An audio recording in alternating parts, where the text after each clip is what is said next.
Dear viewers, আপনি কি জানেন আপনার বিল্ডিংয়ের ছাদে ইলেকট্রিক পাইপ স্থাপন করলে আপনার ছাদে অনেকটা ক্ষতি হতে পারে, বা ছাদে ইলেকট্রিক পাইপ স্থাপন করলে ক্ষতির সম্মুখীন হওয়া যাবে না কিভাবে, এই সম্পর্কে একটা ভিডিও চাচ্ছেন। ডিয়ার ভিউয়ার্স, ভিডিওটি ধৈর্য সহকারে দেখুন। ভিডিওর প্রথমেই দেখতে পাচ্ছেন এখানে ছাদের পাইপগুলো আঁকাবাঁকা করে নেওয়া। আমরা ছাদে পাইপগুলো আঁকাবাঁকা করে কেন নেই, এই প্রশ্ন অনেকেই করে থাকেন। ছাদে ইলেকট্রিক পাইপ যদি সোজাভাবে টানা থাকে সেক্ষেত্রে ভূমিকম্পে আপনার ছাদটি ফেটে যাওয়ার সম্ভাবনা বেশি থাকে।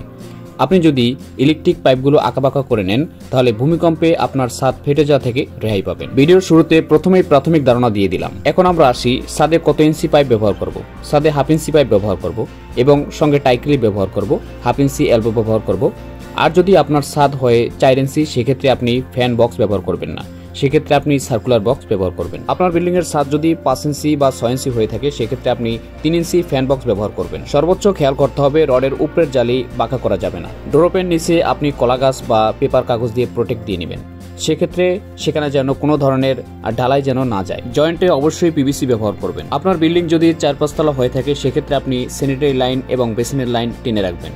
পরবর্তীতে এই লাইনগুলো করতে গেলে অনেকটা কস্টিং খরচ বেড়ে যায়। প্রত্যেকটা ড্রপের নিচে মাস্ট বি পেপার কাগজ দিয়ে দিবেন, যার দ্বারা পরবর্তীতে কাজ করতে গেলে সুবিধা হয়। এবার আসি ছাদে পাইপ কিভাবে দিব বা ছাদে পাইপ কোন ডিজাইন অনুসারে দিব। আপনি কোনো ইলেকট্রিক্যাল ইঞ্জিনিয়ারের সাথে পরামর্শ করে নেবেন যে কোন জায়গায় লাইট, কোন জায়গায় ফ্যান, কোন জায়গায় এসি, কোন জায়গায় জারবাতি বা কোন জায়গায় 3-পিন প্লাগ দিবে, সেটা সম্পর্কে তার সাথে আলোচনা করে নেবেন। সর্বোচ্চ 1 তলা বা 2 তলা বিল্ডিং হলে সেক্ষেত্রে ইঞ্জিনিয়ারের প্রয়োজন হয় না। আপনি দক্ষ ইলেকট্রিশিয়ান এসে তার কাছে পরামর্শ নেবেন এবং তার কাছে পরামর্শ জানতে চাবেন যে কিভাবে করলে ভালো হয়, সে অনুযায়ী আপনি কাজ করতে পারেন। এখন আসি 1 তলা বা 2 তলা ছাদে ইলেকট্রিক্যাল পাইপ দিতে গেলে কত টাকা খরচ হয়, এই সম্পর্কে অনেকে ভিডিও জানতে চাইছিলেন। ছাদে ইলেকট্রিক্যাল অল সরঞ্জাম আপনার 4,500 থেকে 5,000 বা 6,000 টাকা খরচ হতে পারে।